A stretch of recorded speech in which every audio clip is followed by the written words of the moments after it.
Attacking midfielder পজিশনে মোহনবাগানে কিন্তু যথেষ্ট ভালো অপশান রয়েছে।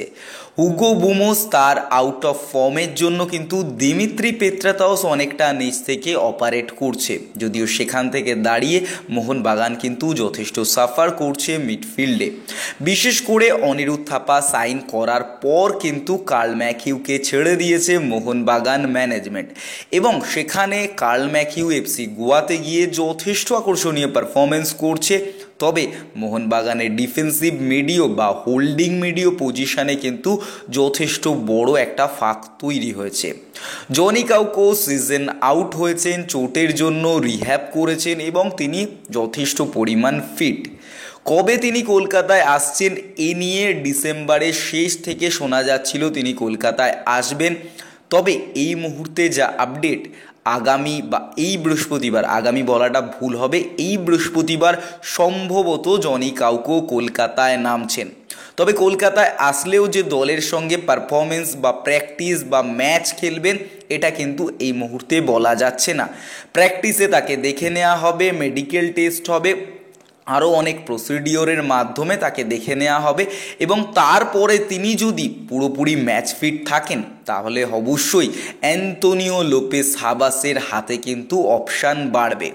যদিও কোচ ওয়ান ফেরান্দো যাওয়ার পর থেকে আনোয়ার আলী ফিট হয়েছেন, সাহাল আব্দুল সামাদ ফিট হয়ে প্র্যাকটিসে নেমেছেন, তো সেখান থেকে দাঁড়িয়ে যথেষ্ট বেশি অপশান বেড়ে গেছে অ্যান্তোনিও লোপেস হাবাসের কাছে।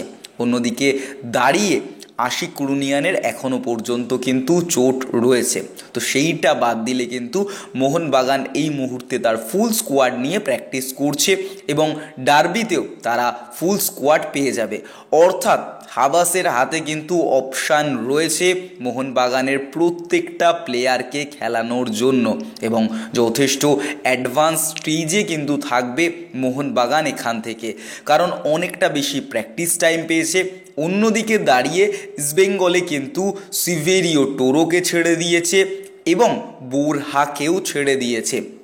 সেখান থেকে দাঁড়িয়ে ইস্টবেঙ্গলের যথেষ্ট বিদেশি হাতে নেই, তবে হাবাস পুরো স্কোয়াড পাচ্ছে তার হাতে, এবং সেই অ্যাডভান্টেজটা কাজে লাগিয়ে হাবাস ডার্বি বের করে নিতে চাইবেন।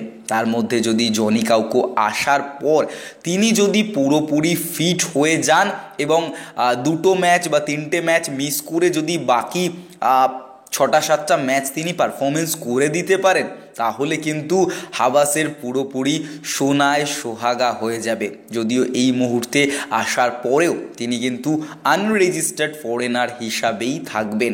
তার ম্যাচ ফিটনেসের ওপর নির্ভর করছে বা তার মেডিকেলের ওপর নির্ভর করছে তার রেজিস্ট্রেশন। তো জনি কাউকো নিয়ে তোমরা কতটা উৎসুক অবশ্যই কমেন্ট বক্সে কমেন্ট করে জানিও, আর ভিডিওটা অবশ্যই লাইক করো। দেখা হচ্ছে আগামী ভিডিওতে।